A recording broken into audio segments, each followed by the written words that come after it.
So wait, Austin, are you supposed to be hosting? Am I supposed to be hosting? What's going on? Do we have a timeout? Are we supposed to Can we out? What can we what are we sub? doing? Are we allowed to sub? Can we sub? Can we sub? Am I in? Am I? Who's the play for? I don't know. Let's just jack up a three in the corner. Okay. Hello and welcome back to the House of Hoosier podcast presented by the Field of 68 Podcast Network. I'm Ian Plaskoff. He's Austin Platt. And I'm sure many of you are thinking the same thing that we're thinking. What happened in the final few minutes of Indiana versus Maryland? And I'm still trying to wrap my head around it, Austin. I don't know about you. You were on the call and I was just stunned. Yeah. Confused, puzzled, dazed. Those are the kind of the words. It's a head-scratching, mind-boggling result in a game where Indiana really like played one of its better all-around games of the year. Like completely was in it. I mean, it was a game where Maryland was essentially in the lead for God, like it felt like 20 minutes, like from the 10-minute mark of the halfway through the first half to the halfway point of the second half. Like it was essentially all Maryland, and Indiana just would not allow the Terps to pull away. And even when it got to a 10-point deficit, the Hoosiers had that classic run right to the under eight timeout. And it was like, all right, the spirits are back, and this IU team looks so much different. And just the end of game stuff, man. We'll get to it, but it's horrific, and it stinks that various efforts that were on the floor, that we saw just are completely washed by malpractice of coaching and just an embarrassment really at the end. And I mean, I think people were just more confused than they were able to have the energy to boo at the end. And there were still a lot of boos, but that was a crowd that experienced the highs and the lows really from the very beginning. I was there. I was in the student section. It was one of the few games I've been to this year where I can actually be in the student section and enjoy it for what it is as a college student.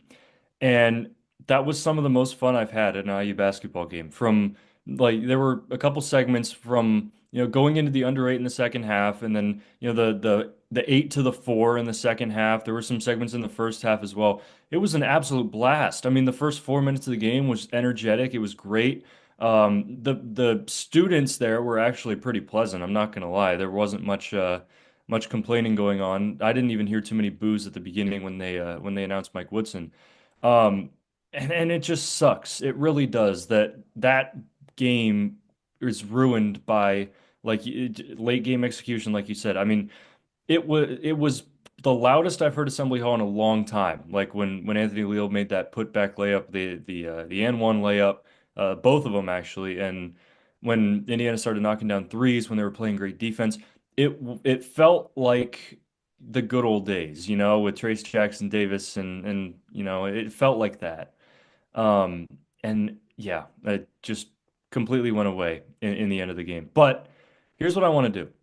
I want to start with the positives here because there were guys that I noticed that really stood out on the positive end because Indiana played pretty well in this game. And one guy that stood out to me that we haven't seen at least recently was Mackenzie Mgbako, and that's where I want to start. Because especially in the first half, Mackenzie Mgbako was the Energizer Bunny scoring wise. Whenever Indiana needed a bucket, they went to him, but he was grabbing rebounds. He was making effort plays. He was running to get loose balls and deflect them off of Maryland players. It was something I hadn't seen out of Mgbako in a while, and I just wanted to give him that credit because there are a lot of people that are going to be mad at this game, but I want to address what went well. Mgbako is, and we've said this all year. We knew this all last year. Like, and it was a second half surge really from Mgbako, right, kind of right around this time. I think right around February 1st, where Mgbako had that crazy stretch and obviously blossomed into the Big Ten co-freshman of the year. And his ability to work off the bounce and his ability to get to the basket. And I said this against Northwestern when I was on the air in Evanston. It was like he had that early bucket where he went like right up against Nicholson, like felt like he was outnumbered like 1-on-3 and took everyone on and pulled one high off the glass and in like a tough finish, like one of those like really like wow, like there's not a foul there, but heck, you tip your cap. And it's kind of one of those that's like, all right, can that unlock him? And it did. Like he made three threes. He kept Indiana in that game late. Ian Goody against the Wildcats, and I know we've already talked about the game. Don't want to belabor on that too much, but it's just his ability to go off the dribble. The offensive rebounds were great today from him. I think he grabbed two or three, but he was doing a good job crashing the glass. He had four rebounds in the first half. All came at really opportune times, and he had nine first half points, knocked down a three. He's just such a different player, and I know he was -2 on the game overall. The first half though he was +4. He was IU's best player in the first half at +4, and I know defensively it's just a puzzle for him. It's an uphill battle. I know there's so much room for him to grow, and that's kind of why he's, was supposed to be an NBA player, obviously, potential one and done. Like those were all in the conversations. And it's never, turned out to be that way, unfortunately, defensively. I think part of that is just expectations are set way too high on guys nowadays. And, you decommit from Duke, you come to IU. That was a huge get for Mike Woodson, and having to re-recruit him essentially this past year, keep him at Indiana when the rumors he was going to go to the portal. So all that being considered, Mgbako is a game changer for Indiana, and everyone knows this, that Indiana will go, obviously, as far as certain guys will go, and Mgbako is certainly in that mix. There's no doubt about it. There's a reason why we call him maybe the best shooter on the team, and some would say he's one of the better shooters in the Big Ten as a whole. And we saw that today with a total of 16 points, 7 of 12. Just his ability to get inside and be a reason why Indiana, for the most part, was successful today with points in the paint. They had 40 of them. It's a pretty good mark, and Mgbako is it's just such a different player when he's got the ability to go off the dribble and be a true four. Because let's be honest, in that first half, Malik Renew just was not himself and was not the productive player whatsoever. And Mgbako needed to fill in those shoes and did perfectly. So yeah, credit to Mgbako. We've touched on that. There's a lot more to get to from this game.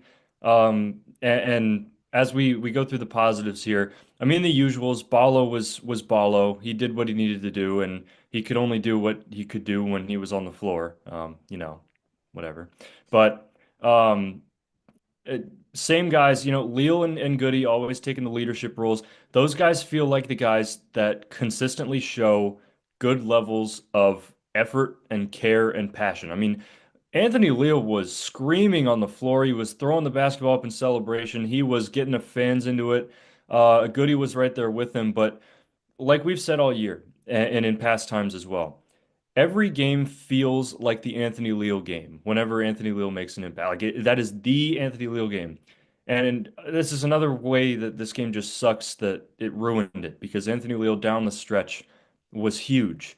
He got the start and didn't really, he shot 2 for 3 in 19 minutes, got 5 rebounds, 2 assists. And it's just the energy and the passion that he brings that is necessary to inspire other guys on the floor because you don't always see it from the rest of the 4 guys that are out there. So again, credit to Leo. I mean, he's been that way all year long, but just have to acknowledge it here.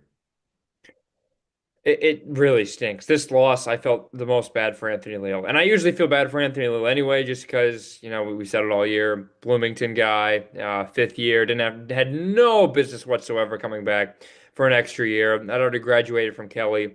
Um, but just the two and ones, or the two made baskets, he finishes them both off. And just the awareness on that second and one.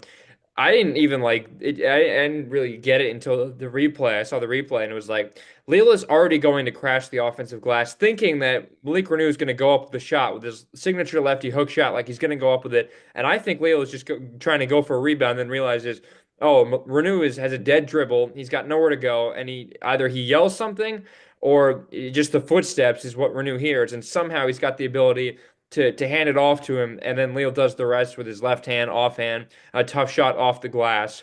Just that effort, and then grabbing the rebound against Reese. I think that was at the end of one of the under four timeout, and he chucks the ball in the air. But you feel bad mostly for him, and he's never usually an offensive guy to worry about, but he was because of his ability to crash the glass. You mentioned that's the loudest you've heard that place in a while. When Kurt Signetti goes on the floor, the first media timeout, that place erupted. Like that was like, here we go. It's just IU against Maryland every year in basketball. Give Signetti the mic and let him talk. And you could feel that energy not only from the fans but from the players as well. And honestly, when he that first one, that the first and one, I didn't hear the whistle. I had no idea it was an and one. I waited like 2 seconds, like, hold on, why isn't Maryland inbounding? Like, oh shoot, that was an and one. Like that's how loud that place got, and it's because of someone like Anthony Leal. There's not many people who can match the energy when they walk on the floor compared to Kurt Signetti. Leal is right up there.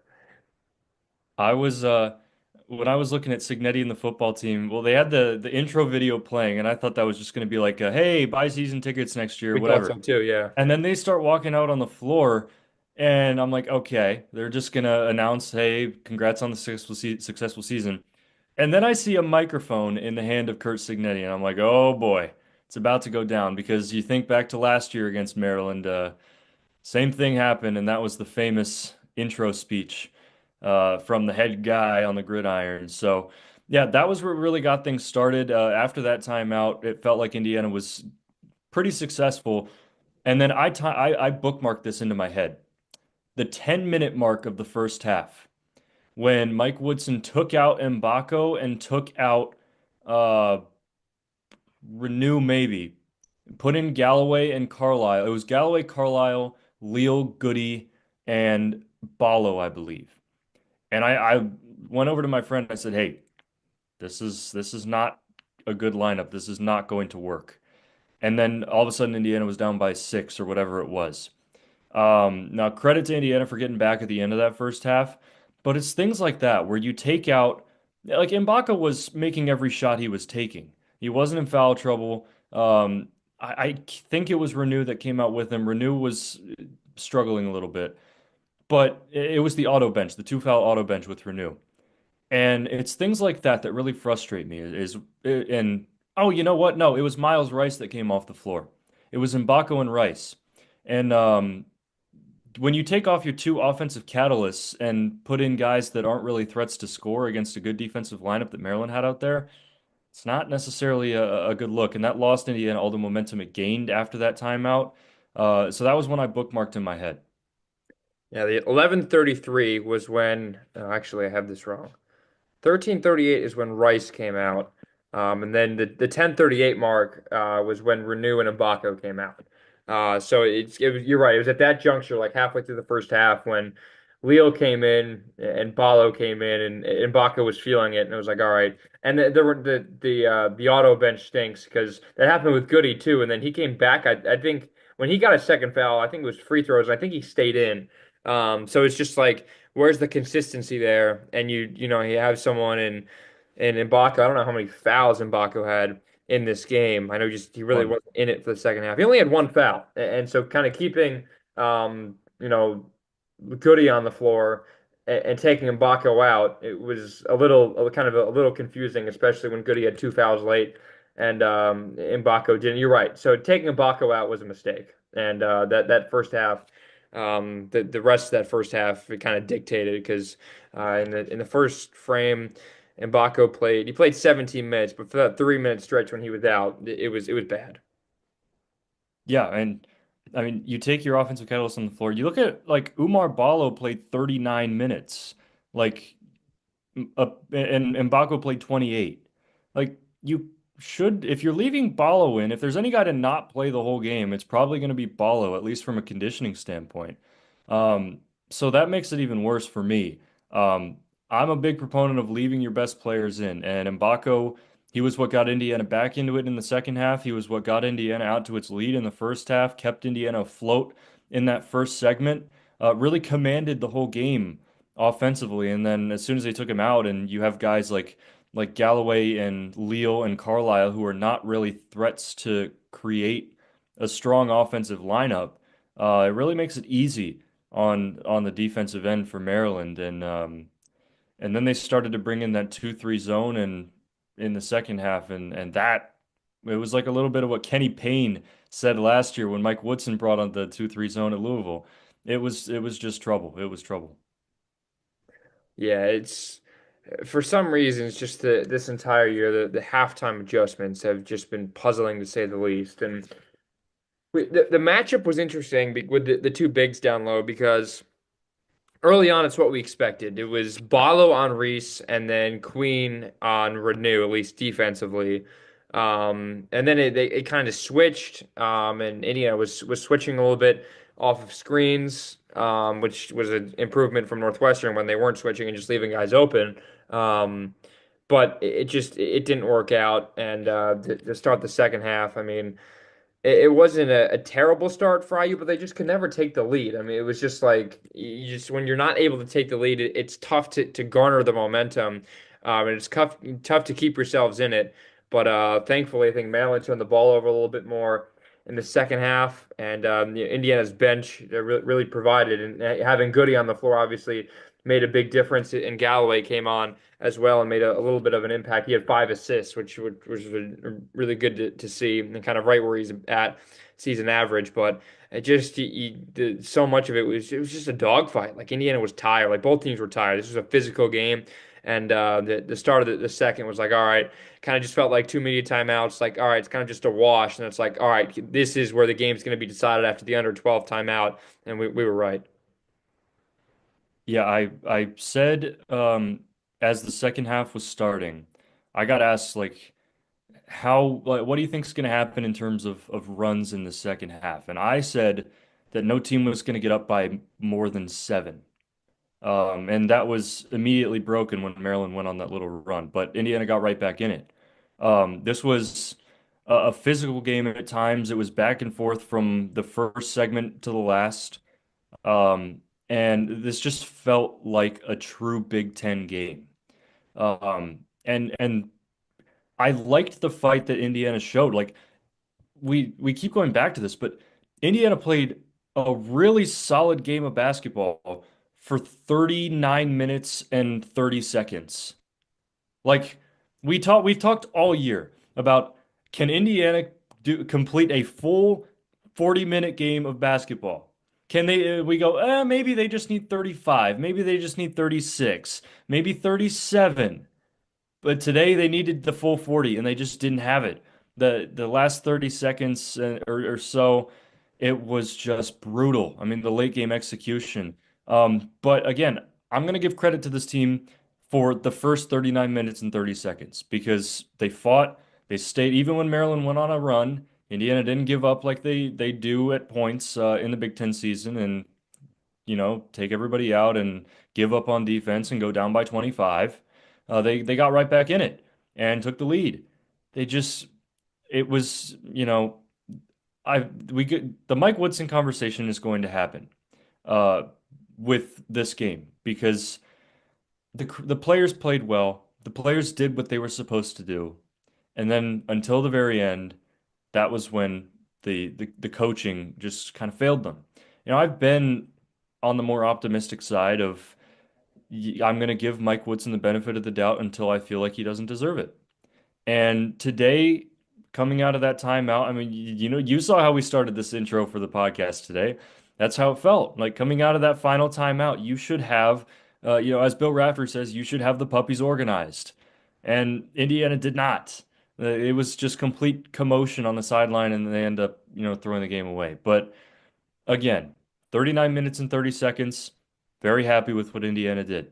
Maryland is ranked 19th in the net. That would have been a quad one victory. But Woods only happened in the SEC. So yeah, that's my spiel.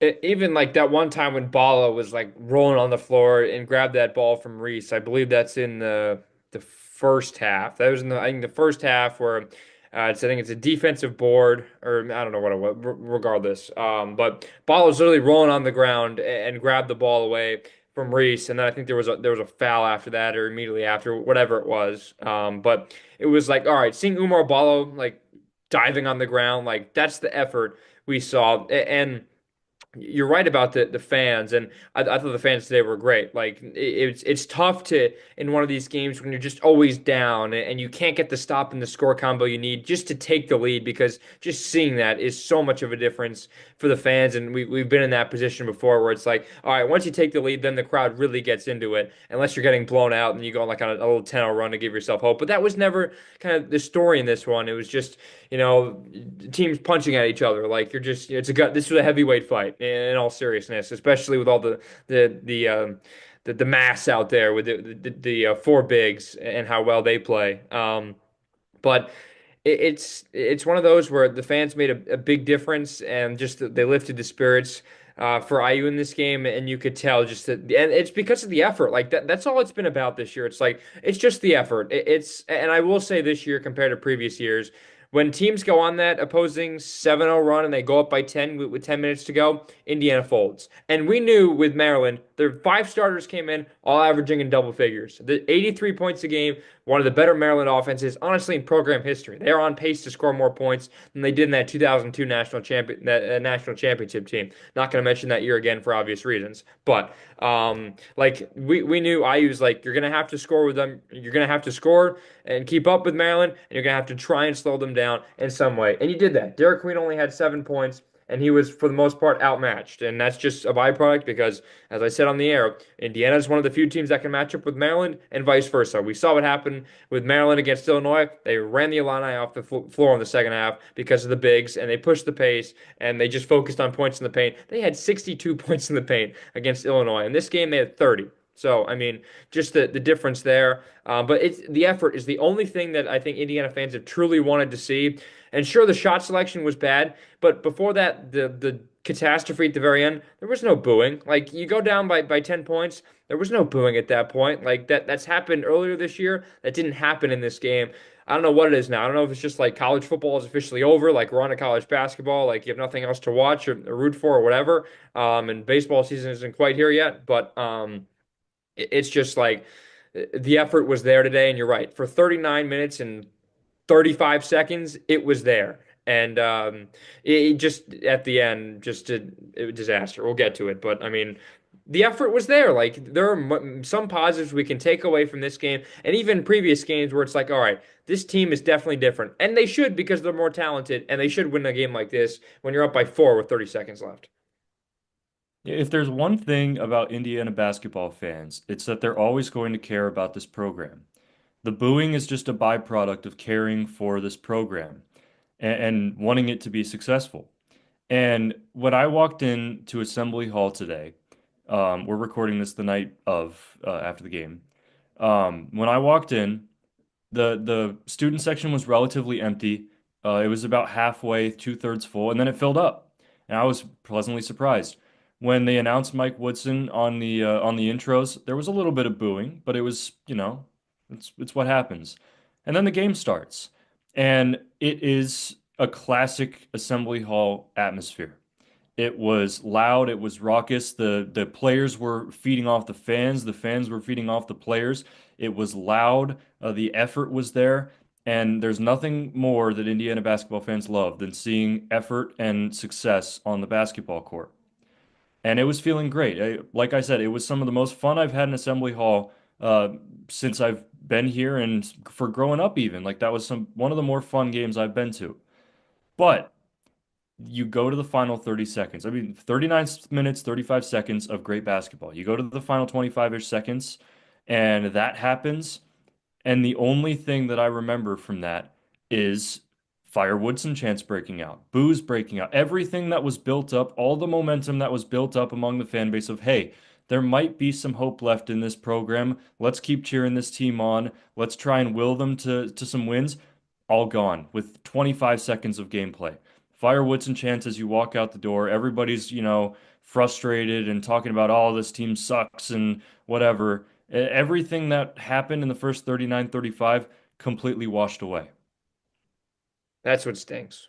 Like this was by far the best effort that Indiana showed all year against a team that may very well crack the top 25. Like Maryland has only lost 5 times this year. They beat Villanova, I think, on a neutral court, which is turning into a better win as the season goes on. They played close with Purdue at Mackey. Obviously, they beat Illinois now. They've beaten Indiana, and they've never played well on the road. And obviously, these past two games has been completely different for the Terrapins compared to really the last few years of the Kevin Willard era, where they just could not win on the road whatsoever. That's kind of where you draw the line between the good teams and the elite teams. Is if you can win on the road in the Big Ten, well then you're head and shoulders above the rest. And now Maryland is definitely in that conversation for one of the top teams in the Big Ten this year. And you were right with them. Like that's how much. That's why this game really stings because Maryland has proven themselves that they are pretty darn good. And Indiana was oh so close to doing that. And you're right with the students. Like when the game tipped off at 12:07, whatever it was, I looked to my left of the student section. It's like, this is a pretty good crowd. Like you're always going to get the late stragglers. It's a noon game. It's not as cold as it's been, but obviously it's still not very pleasant outside. But like I was very surprised at the crowd. Like a Sunday, just kind of a, not a ton going on in a weekend like this. Like, all the rush sorority fraternity stuff is over with. So it's like, all right, there's not a ton going on. Just kind of sit back, relax, go out, the night before, and then just kind of chill on Sunday. But people showed up, the students showed up, and in a big way, and it clearly made a difference through the entirety of it. And I'm glad you echoed the same sentiment that I would have, just about the support and about the. I didn't hear many boos, honestly, and that's probably just having the headset on. You're in like a completely different world with the way that the sound works in that place. But it felt very positive throughout the entire game, and there were some deafening moments in that one. Yep, those two Leal and ones was that feeling was just unbelievable. And again, I mean, we keep saying it, but the fact that those got ruined in the final 25 seconds, because those could have been season-changing plays, in terms of both how the team is doing, how and also how the fan base is reacting to the team's play on the floor, and yeah, it felt like there was some real progress being made. I personally do not like booing a team off their home floor. I don't like booing a coach during their introductions. I don't like chanting to fire a coach at their home stadium, whatever. Um, and we got just none of it really until the final buzzer sounded. And um, I really enjoyed the first 40, well, actually the whole 40 minutes of gameplay because no one was speaking during that final minute plus of gameplay because everybody was so nervous about what was going to happen. And then it all just erupted afterwards. And man, it was so frustrating because I love to see fan bases rally around teams, and that's what it felt like. And to see it all go away was just so disappointing. That very well, just the ending may have been just the tipping point for people. Like that was Indiana's lost some close games before, and everyone knows that, Mike Woodson's got and these teams have had a better chance of getting blown out when you lose than losing these close games. And it was a close game against Northwestern, but Northwestern made a ton of threes. And to be fair, Maryland made a ton of threes as well in the second half. They made 8 of 14 threes. In the game, they made 12 of 24. They shot 50% from beyond the arc, and you were this close to beating them. Like that's how much like improvement there was in this game for IU. They knocked down 41% of their threes in this game. But it's just the late game execution. And it was at that point where that's the tipping point for me. It's like, I don't love the booing. The booing before the game I never get. Like if you're performing poorly at halftime and the effort isn't there, I'm fine. I'm fine. My parents, you grow up, don't boo, don't boo, don't boo. But if it's really that bad, I'm fine with it. And the fire coach chance, if you're when you're down by 30 in the first half, like can you really blame them? Like I know people will say it's wrong, but can you really blame students? You only get 4 years as a college student, unless you're an athlete in the day and age and now the transfer portal, whatever you get 6, 7, 8, 9 years if you're the Miami tight end or whoever it was. But regardless, you only get 4 years, and it's different as a student, and you will never root for a team in the same way, professional, I think, or college, the same way you root for the school you go to, and especially when it's basketball at Indiana. So the booing thing we can obviously talk about, but it just for me that's like all right, like completely like, and it was multiple occasions. Like it wasn't just that last play and the substitutions. I forgot Indiana had a foul to give at the very end, with Maryland going down the court, nearly losing the ball, travel or not. We can talk about the officiating all we want, but you had a foul to give. You could have just completely tried to play it out and not call that timeout. I know it stinks because you got the ball to renew and the ball gets knocked out of his hands and out of bounds, and it's a harder inbound closer to the corner. I get that. But just the coaching staff's not on the same page. And I didn't even know this, but Mike Woodson and Rosemont, I think, are walking off the floor. Like when I saw that video when I came home, I was like, Yep, holy smokes. that was what I was going to touch on. I that told me all I needed to know. You talk about people saying that the late game execution, that was their tipping point. My tipping point was seeing that. Seeing you see Rosemond threw his sport coat off. He was frustrated. Mike Woodson followed him. And here's where this got me. Okay, so everybody's doing the handshake line, respectable opponent. This was a great game, hard-fought game. Congratulate your opponent, right?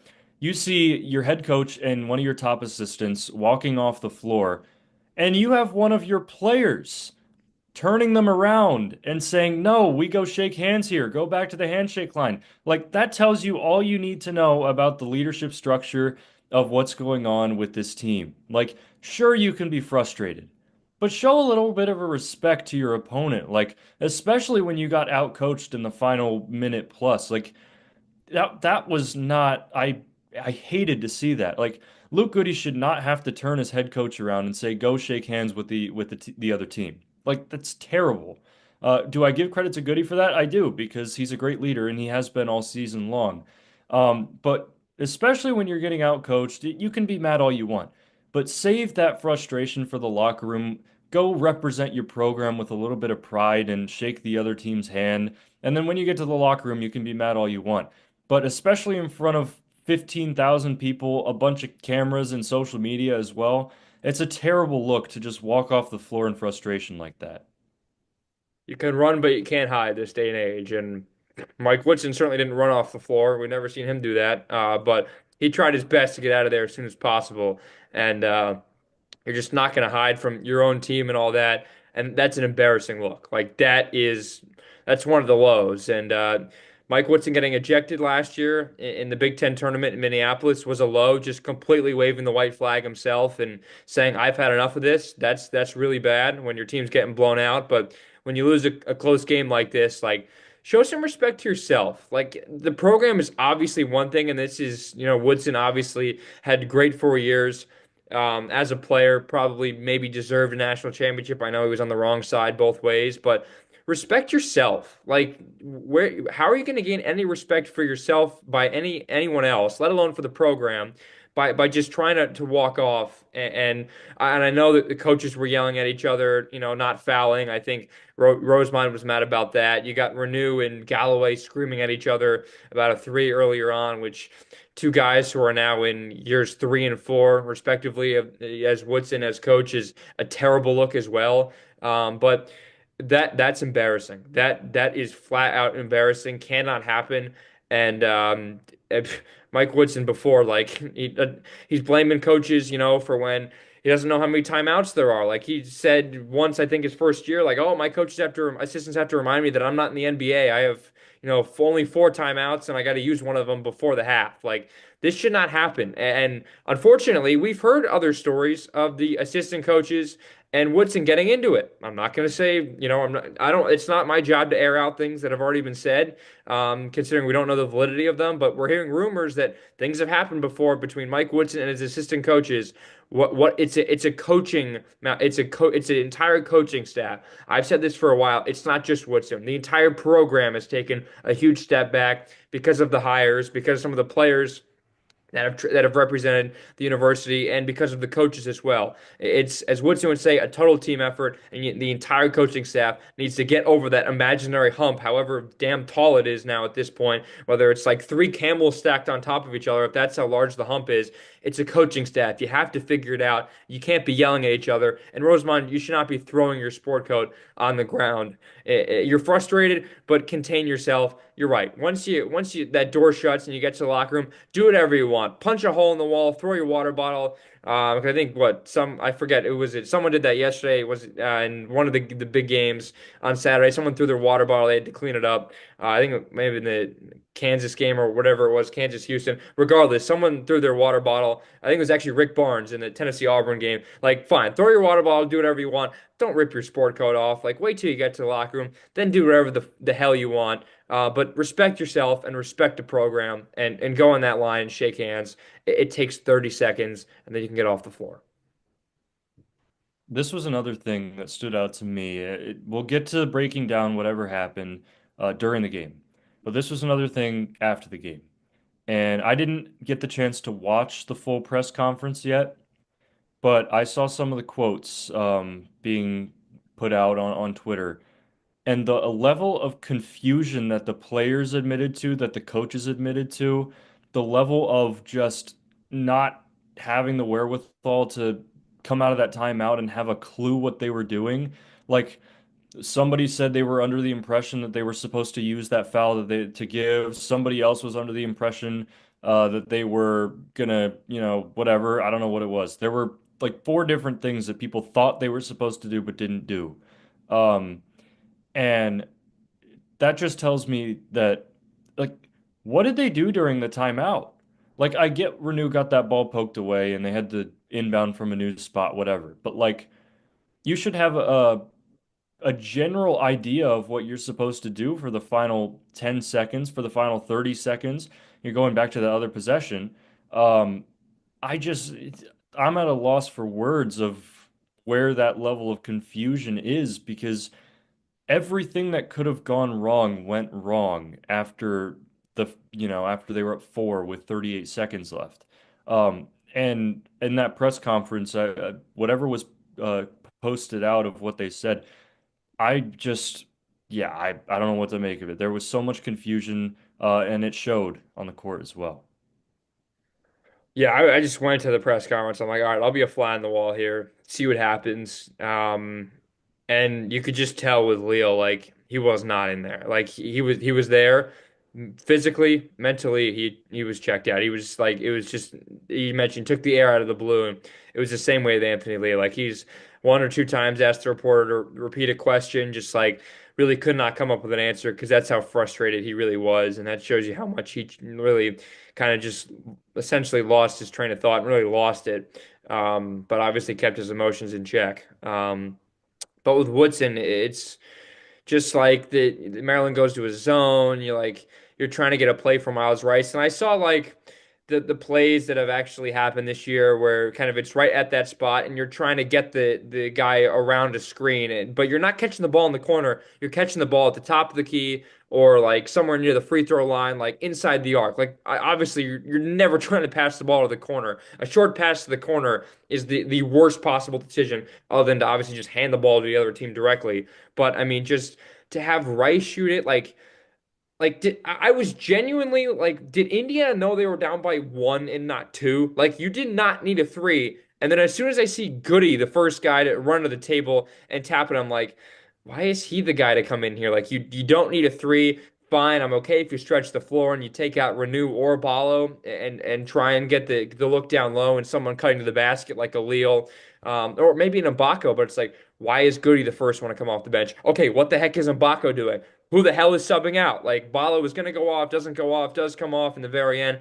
It was just a mess. And then it's like Miles Rice is taking the three for the win. And he had an unbelievable second half, like really well in the pick and roll. Like stepped out for 3 pointers, was aggressive. Like Indiana's offense, I said this in the last episode, needs to run through Miles Rice more. Like he'll turn the ball over more times than you like to, but then yet again, he's essentially a sophomore guard, a sophomore point guard playing in a completely different system. Like give him some time. It's going to work out in the very end. And I thought Rice, I mean, he had an incredible second half. The stats speak for themselves. Hit three threes, I want to say, practically all in a row. 3 of 5 from beyond the arc, 5 of 9 total. Played all 20 minutes in that second half. Had 1 assist, 5 of 9 shooting. Like, but why is he the guy to take the three? Why is it a turnaround three in the corner? He shot it with like 3 seconds left. That ball came down and Galloway tried to tip it. There was like still a solid second and a half left on the clock, and eventually Maryland just kind of ran it out. But just so many questions, and it's like, did Indiana really know they only needed a two? Like, why is Umar Ballo coming out of the game when he was dominating with Derek when Derek Queen was on him? Like it was like bully ball. You could tell it was a sixth year playing against a first year, and you take him out in that situation. Like the substitutions are just puzzling, and it's like. Did the coaching staff really know what was going on in this situation? Because I don't think so. I don't think anybody knew what was going on, including the players, the coaches, and the fans. There were so many emotions going through the student section when different guys stood up and sat down and went to the sideline, came back from the sideline, whatever it was. Like Goody was the first to come up. And then you see Leal head to the sideline, and then you see Mgbako stand up. You see Balla go to the sideline. You see Leal come back, and then you see Leal ultimately go to the bench. Goody does end up coming in. Like it was so much to comprehend, and no one really knew what they were doing. And what was it, like 5.6 seconds or something like that?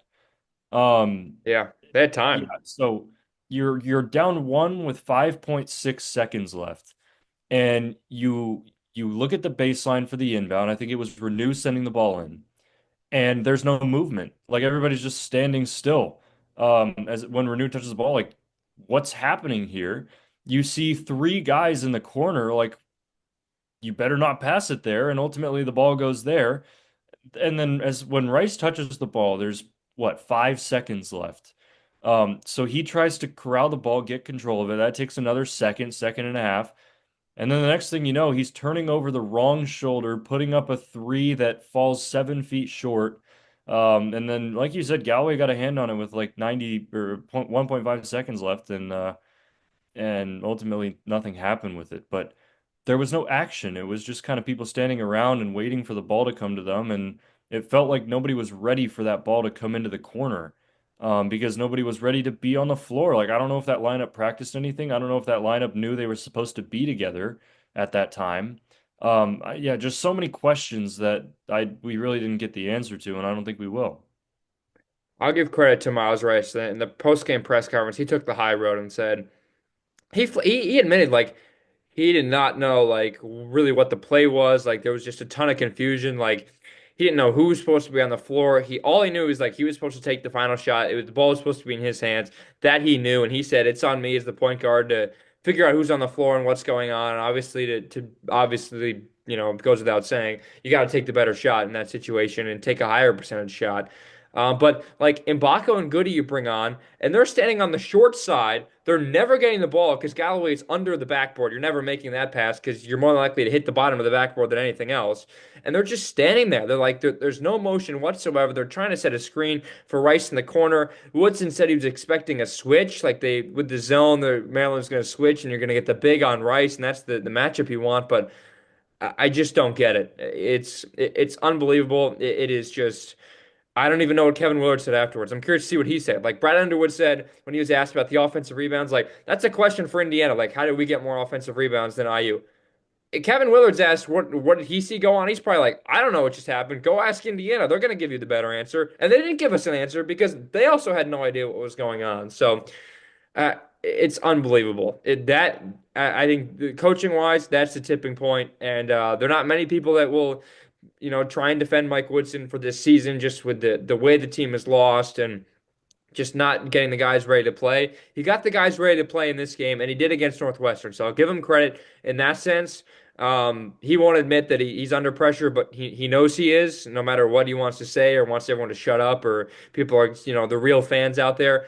Everyone that is at Assembly Hall is a real fan. You're not paying money to go watch IU basketball, even for as frustrating as it is. So we've talked about that. You got to stop blaming the fans for your lack of success, coach. But I mean, just unbelievable. Why so many questions? And you're right, answers we'll probably never ever get. And I'm just as confused trying to play the play over in my head. And I assume the players will be just as confused when they watch the film tomorrow and be like, "What the frick just happened?" Yeah, you going back to your point. Like the players did what they were asked of today. Like when the coaching was working, when they were playing well. I mean, we keep going back to it, 39 minutes, 35 seconds, they did what they were asked. Like can't complain. There were some minor issues, whatever, they got past it. They had a 4-point lead with 30 seconds to go. And you can't really do what you're asked as a player if you don't know what's being asked of you. Like with that final play, like Miles Rice said it himself, nobody really knew what was going on. So, how do you expect to deliver on what's being asked of you if you don't know what you're supposed to be doing? And that's where coaching comes in. Like, this is not pickup basketball, Bill Garrett Fieldhouse. Like, there is organized coaching play here. This is Big Ten basketball. This is some of the highest level of college basketball that you'll see. And for most of the game, they were, pretty clear on what the game plan was. They made decent adjustments, got past a little of bumps in the road, and then you just lose everything in the final 30 seconds. And like, if I were in that situation and the coaches weren't telling me what to do, I would be a little bit lost myself and I would be overthinking everything. I would probably be, like you said, like Anthony Leal was, I would be a little bit cloudy in the head, be a little bit frustrated with what was happening. And ultimately, that's what it looked like out on the floor in the final 5.6 seconds of the game. No one knew what they were doing, and it came back to bite them. And it just feels like they couldn't deliver because they didn't know what they were supposed to deliver. The low of the last 30 seconds outweighs the highs of the other 19 and or 39 and a half minutes by like an infinite amount. That's not the way math works. Like 39 and a half minutes of really good basketball from Indiana is worth X. And the low that we saw is worth like three times X or negative 3X, whatever you want to say here. Like we can get our charts out. That's how low it was. That's how much Indiana bottomed out just because of a variety of things, like the defensive possession. And let's be honest, like Maryland completely got away with a travel, a double dribble, whatever. Like the officiating, I'll make this quick here. The officiating needs to be better in the Big Ten as a whole. We've said it in years past. I don't like dog. You don't like booing players. I don't love dogging on officials. They're not usually the reason why you lose games. It needs to be better, and it's tough in that moment with the crowd and the noise to make a call in real time. Basketball, we need to be smarter here. Like, create a challenge system, whatever, replay more things. Like, you should be able to get things right. We've done it in every sport now, essentially. Football was the first to it. You've been able to challenge plays for a while, and in college, they've expanded the replay the last few years. I mean, baseball, like 10 years ago, the replay was invented, and for a sport that is as old as baseball is, it's a newer thing, but it's still been around for 10 years. NBA, newer thing. The challenges and obviously the number of challenges you have and whether you get it right or wrong obviously depends and all that. And there are obviously still some flaws, but it's a newer thing. They implemented it, and for the most part, it works. And hockey, they got it as well. They have a camera right on the line for offsides. You can review everything else. You have a challenge. If not, you lose a timeout. Soccer, like VAR, relatively newer thing. The last 5 years, like right around COVID, is when it kind of came about. There's still flaws, obviously. I know end of game delays suck. The John Rothstein tweet is like sitting in my head. Stop it.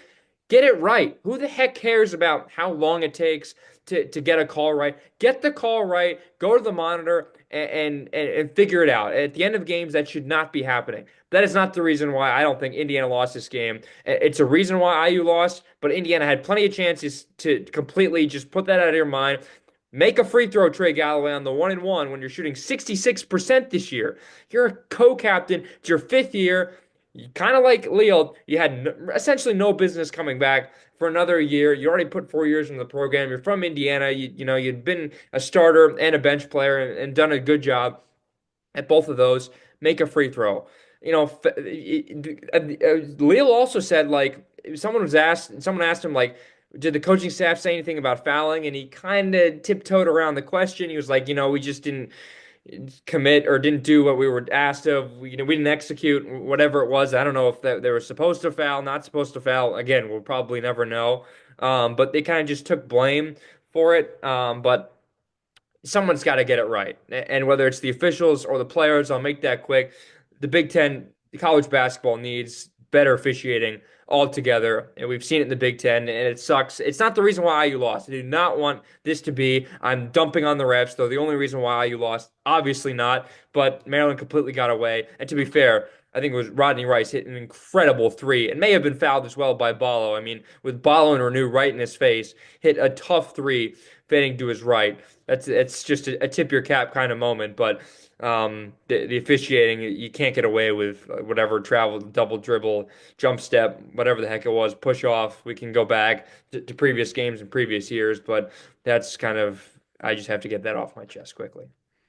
Yeah, I'm agreeing with you. It was part of the factor of why Indiana lost, but not the only factor. And to be honest with you, there were a lot of questionable calls on both sides, and that happens every game. Now, of course, no official is going to be perfect by any means. No official is going to be, 98% accuracy, whatever it may be. But in those big moments, like a play like that, was really not what you wanted to see. But again, Indiana had its chances, and you credit to Rice for that three ball. I mean, that was ridiculous. There were in the second half. We actually haven't talked about Maryland at all in this yet, and that's where I want to go to now because Doesn't this that was tell you very something though that similar. we're only talking about Indiana and what happened at the end and nothing about Maryland? Like that just kind of shows you where it was, and it's like it goes back to what people tell you growing up, all refs stink, but some are worse than others. Some are worse than others, as we saw today. But yes, we haven't talked about Maryland. They actually won this game, believe it or not. Yeah. This was very similar to the Northwestern game, especially in the second half. You look at the box score and all but nine, well, actually, let's see. All but 2 points were scored by the starters. Four out of the five starters were in double figures. Rice led the way with 23, Gillespie 18, 15 for Miguel, and 14 for Reese, 7 for Queen. I mean, it felt very similar. Like Maryland went off in the second half from three. It was the same core group of four players that were really doing everything offensively. Indiana had some answers, both on the defensive end and also answering on the offensive end in that second half. But it's things like this where you're starting to see some common trends of like teams that have players, like feature players that really make up their entire offense. Um, Indiana doesn't really do too well of a job in limiting that. They did a decent job today just because they had the offense rolling on the offense, or yeah, of course, on the offensive end. But that was just an interesting thing that I noticed. But I'm gonna give credit to Maryland. They made a lot of tough shots. They made a lot of tough shots. They made the right passes. They made the right plays. They diced up Indiana down low a lot. Like you saw a lot of wide open dunks, great ball movement. And yeah, Maryland played really well. Both these teams played well. It was a heavyweight fight, like we said, but Maryland ultimately did enough with the help of some blunders to come away with this one. But interesting trend that I noticed. Yep, and then of course got to give credit to Rice and the rest of the guys on the three ball. A few things I'm noticing. It's like shocking. Like you come home and you look at things and you're like, wow, I did not see this like in live time. Like it's such the heat of the moment. Like as a player, even journalist, broadcast, or whatever. Two total points off the bench points for Maryland in this game came from Gapari in the first half. Everyone else, the bench guys only took three shots. They gathered a grand total of three rebounds, no assists, four fouls, and one turnover. And Maryland won this game. Like I used a team that doesn't have bench points. They had 16 bench points in this game. Um, Carlisle had two. Goody had eight with his two made threes, and Galloway made three shots from the field. And obviously, the big missed free throw looms large. But like Maryland's starting five played the entire second half. That is unbelievable. I didn't realize that. Like I knew they were on the floor for a ton, but you didn't say Harrison Smith's name once. Kapari Young, Jordan Geronimo, former Hoosier, had a little bit of an impact in the first half. With a pair of rebounds. And obviously, IU fans, don't hate Geronimo whatsoever. He's a guy who's never really going to get booed. And I know IU fans completely got under his skin last year when he came to Assembly Hall for his return in that 12-point win back December of last year. Obviously, again highlighted by Kurt Cignetti's speech. But for Maryland to play these five guys for all 20 minutes in the second half, Queen was kind of taken out of it almost in the second half. Just 3 points. He got five rebounds and two assists, but took just two shots and got to the free throw line just once. Like you basically barely had him. Reese was kind of taken out of it too, like 4 points. I know he had four boards. He was a lot more active, all things considered. In the second half, he had three fouls. Um, but it was the guards. Like the guards were unbelievable. Miguel was out of his mind. Like that, the heat check three that he made was just unreal. And he took another one too. At that point, like you might as well. It's like Mike Evans on the final play of the regular season. Like he's getting the ball to set the record. Miguel's getting the ball when he's made three straight threes from ridiculous angles. And eventually he did miss one. Felt like finally, but. Rice was unbelievable. Gillespie was unbelievable, and it's just the three guards. Indiana needs to have guards that step up and complement Miles Rice. And I said this that Maryland has never had the other guards that complement Jameer Young. Like Jameer Young was an unbelievable guard. Like he and Boo Boo were like right there, 1A and 1B at times for like one of the best players, especially on their home court. And Indiana has seen that in the past with Young, but IU just doesn't have the guards to complement Miles Rice. Like Rice today, I loved him. 16 points, three assists, one rebound in 35 minutes, 5 of 11 from the field, 3 of 5 from beyond the arc, knocked down three of his four shots from the free throw line. He's at like 90% this year at the stripe, but Leal is never an offensive guy. And Mgbako's obviously a forward and not a guard. Carlisle with just 2 points. He has not found his offensive groove. Galloway hasn't been the same player this year compared to other years. And he's just kind of regressed, I think, in multiple ways, including the free throws. That's the difference. You have guards that complement your main point guard, and obviously Gillespie's their real ball handler and their traffic cop essentially. IU just doesn't have that. And when three guards in the second half combine for 26 plus 8 gets you to 34. Three guards combined for 34 points. With the bigs that Maryland has, you got a good chance of winning. There's a reason why Maryland is one of the best offensive teams in the Big Ten. They can beat you down low, as we saw against Illinois. And in the second half, we saw it against Indiana. They beat you from beyond the arc. I'm going to do a quick calculation here of the shooting percentage of just the guards. So we have 7 plus 8 plus 6 for the make, so that's 21. Out of 17 plus 13 is 30, so 21, 50%.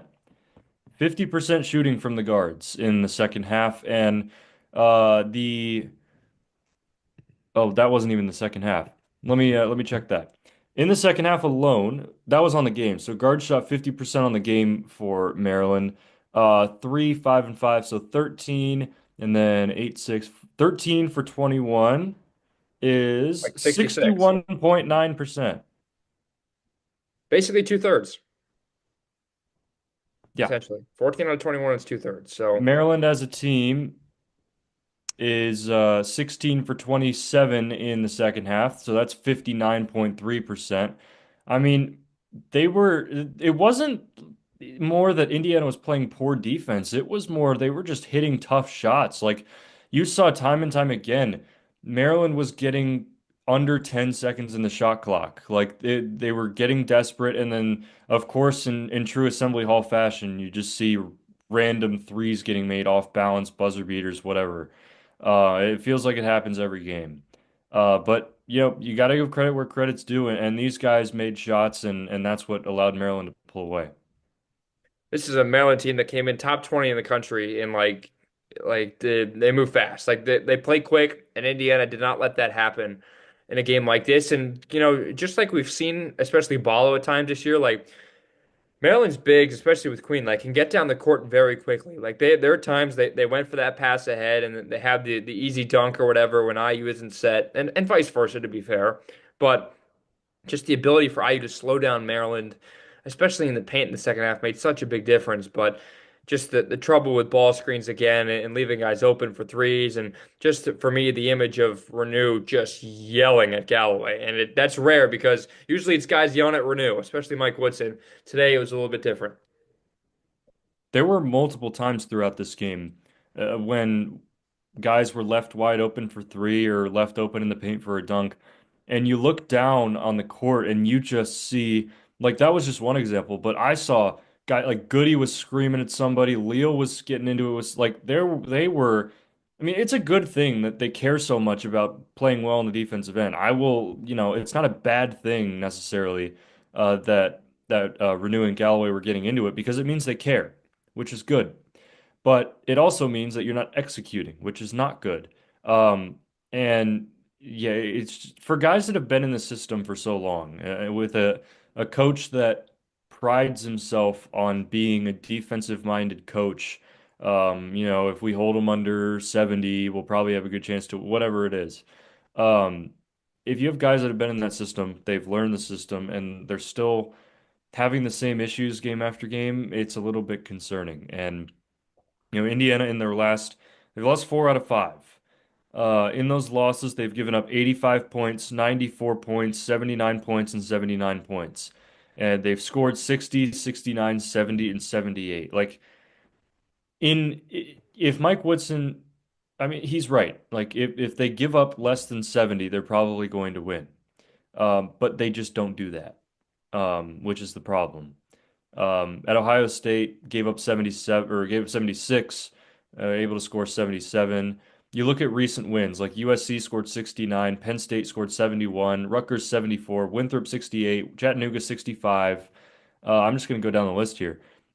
Minnesota 67, Miami 57, Sam Houston 71, Providence 73, Greensboro 58, South Carolina 71, Eastern Illinois 55, and SIU Edwardsville 61. So I mean he's right. If they score him or if they hold him under 70, or at least close to 70, they're probably going to have a good chance to win. But in these losses, it just doesn't happen. Like 89, 89, 85, 85, 94, 79, 79. Like it's pretty clear that that's the strategy and they're just not executing on it. That's just something interesting that I noticed. Yeah, and you're right. I mean, like in a game where Indiana holds its opponent to like a semi-respectable margin, they just like completely like just pee this game away. They pee their pants essentially at the end. And I say that having needed to take a bathroom break myself during this episode. But it's a game Indiana had. Like you did everything right on the defensive end as well. Kind of when you stop the bigs in one half, you can't stop the guards, and kind of vice versa. But Indiana just completely like crapped this game away, and that's what really stinks considering it's 39 and a half minutes of some of the best, probably the best basketball we've seen. You're right. You were 30 seconds away from the most complete game you've played all year. And this one it hurts even more, and even more with the Northwestern loss because you look at what's coming up. You are at number 11 Purdue. You are at number 18 Wisconsin, where you haven't won in 27 years. You are home versus number 21 Michigan. You are at number 8 Michigan State. You are home versus UCLA, and then you are versus number 11 Purdue again at home. That is the next one, two, three, four, five, 6 games for Indiana. Realistically, Austin, how many of those games do you think Indiana has a chance of winning? One. Like maybe one. Like arguably you're playing like four of the top five teams in the Big Ten coming up. Like Michigan, Michigan State are 1 and 2. Purdue's arguably 3 or 4. And Wisconsin as a ranked team is thrown in that mix as well. I know Oregon's floating around and Illinois are floating around in there, but like this next stretch is literally as brutal as it gets. Not as bad as I think Auburn might have, or Auburn or Florida. One of those teams like has it worse coming up, or there's some SEC team which I saw today has like a crazy brutal schedule. But I mean, just for IU, like you're staring into the gauntlet. Like you were literally staring into the bottom of the barrel in terms of this upcoming stretch. And UCLA is the only one I'd actually feel confident in winning. Before the last 4 games, I confidence Indiana could win 3 of those 4. But at that point, like you're 5-5 right now, Ian. You got 10 games left. These next 6 logistically, if you're 1-5, which I think there's a very good chance Indiana is, you're in the same spot as last year, 6-10 with 4 games to go in the Big Ten, and this is not the roster they had last year. Albeit the schedule is different. The schedule is different. Everyone said Indiana's schedule would be much easier, but I mean, you just look at the first 10 games in the Big Ten. Minnesota's towards the bottom. They're playing better as of late. Give Ben Johnson credit. Nebraska is not fantastic. Like they really misranked Mass, I think, and that team is so much different without him. Rutgers, bad team. Like in Indiana and Rutgers was without Dylan Harper in that game. Even with Dylan Harper, I still don't think they're a very good team. At Penn State at the Plestra. Penn State may not make the Big Ten tournament, folks. Hello. They won that game. Okay, to be fair. USC isn't really that great this year. They have, some decent wins, but they got some, losses that make you scratch your head. Iowa is not the same Iowa team in the past. Illinois, we know, is really good. Ohio State, I think, stinks, and I think they're going to be the bottom half of the Big Ten. It's a quad one win, but so what? Northwestern's a team that was picked 16th, and they're better than people think, but they're a team that only plays well at home. They're Welsh Ryan Arena merchants. And now with Maryland, who's a really good team, we just figured that out today. But you had such an easy first 10 games compared to the last 10, and you're 5-5. Like, what does that say about this group? And what does that say about where do we really think Indiana's going to get their next win? Because we thought about this last year, and Indiana somehow got it against Wisconsin in that weird home game with the fire alarm and the delay and all that. But I mean, it's like, where actually are we very, very confident that Indiana is going to win their next game? I mean, like, are we really confident IU is going to win any of these games? Like, in all seriousness, Washington's bad, but going on the West Coast isn't easy to win. So it's just yikes. You're 5-5. You're gonna lose probably 4 of the next 5, if not the next 5. And then you are really just staring right into the bottom. And it's like, where's Indiana gonna finish this year in the Big Ten, man? It's scary. I I think 2 out of the next 6. UCLA, I think they have a chance. And then I think they'll be pretty fired up for the home game against Michigan because they'll be coming off of games at Purdue and at Wisconsin. I think the crowd will be decent. Hopefully, they haven't completely turned on this program by then. But I also think Indiana matches up somewhat well with Michigan, just with the two bigs. Um, so it's possible. UCLA has kind of been a weird team to look at this year. Because Mick Cronin's said some stuff about his guys and whatever. But yeah, and then you come off that 5 game stretch with UCLA, and then you're playing Purdue at home. And man, if Indiana gets blown out by Purdue at home, I know this is a long ways away. This is February 23rd, this game is. But if Indiana gets blown out by Purdue at home, um, I just that probably would be the icing on the cake for Mike Woodson. That would be my thought at least. Um, Now then you have 4 somewhat easy games at the end of the year, but it may not matter by then. Um, but at any rate, yeah, tough stretch ahead for Indiana. It all starts Friday against Purdue at Mackey Arena, 8 p.m. on Fox. So we kind of know what that environment's going to be like. And hopefully we'll be there bringing you all coverage. We're still awaiting our credential applications to be accepted. So, final thoughts, Austin, from this one. I mean, we've touched on it. Tough loss, almost a complete game, but in this one, you couldn't play almost. Almost only counts in horseshoes and hand grenades. So. Yeah, final thoughts from this one. The players did their job and the coaches did not. The coaches failed the players in the last 30 seconds. And I say that knowing Trey Galloway missed a free throw. But I mean, that's just like coaching. Like you had the chance to foul Miles Rice in the backcourt. They waited for that pass to Trey Galloway. Like if you're trying to think about the substitutions, who do you want on the free throw line late in games? Like I'd want Luke Goody. I'd want Mackenzie and Mgbako. I would not want Trey Galloway. And while you don't trust maybe some of those guys to hold onto the ball, you really only need one ball handler essentially to get the ball into and to just do not turn it over. And Miles Rice is the perfect guy and he can make free throws. So we want to talk about substitutions. We can, blame Trey Galloway for not making one of the free, at least the first to give himself a shot at making the second. But I mean, like, who do you want late in games? I don't want Trey Galloway shooting free throws. And I think everybody thought that. Like, this is like last year at Illinois when Xavier Johnson went to the line for 2 free throws at the end of the game, the last minute, to tie the game. Everyone thought the same thing. Said, "Oh God, he's not going to make them both," and he missed them both. It was kind of the same way with Galloway here. It's like he's not going to make them both. Is he just going to make the first one so he has a shot at the second one? And as soon as that one clanked off the iron, you're like, oh boy, is this really going to happen? And it spiraled very quickly. 90% chance after that Leal and one that Indiana had to win that game. 90% chance. You completely crapped it away. Yeah, that was one of the. You always know it's a bad loss when you see the um, the win probability graph and it looks like sound waves at the very end. It's not good. You do not want to see that jumping up and down. And ultimately, it ended on the downside in favor of the Maryland Terrapins, 79-78 after a hard-fought game at Assembly Hall that really felt like a tipping point for Mike Woodson, for this coaching staff, for this team of hey, can they win a game without playing complete 40 minutes of basketball? They were 25 seconds away, and we found out that the answer is apparently no. So 79-78, Maryland wins. Today, we're recording this the day of because it's that important at Assembly Hall, and Indiana's got a tough test coming up at Purdue, coming up on Friday, the 31st of January. That begins a stretch of 5 out of the next 6 opponents ranked, and 3 of those 6 ranked on the road.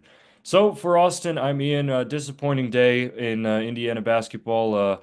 Yeah, just hopefully Indiana can rebound. They've got the opportunities to do so coming up, but the hope is fading among the fan base. I'm still keeping a little ounce of optimism for the rest of the year. But again, for Austin, I'm Ian. Thanks for listening.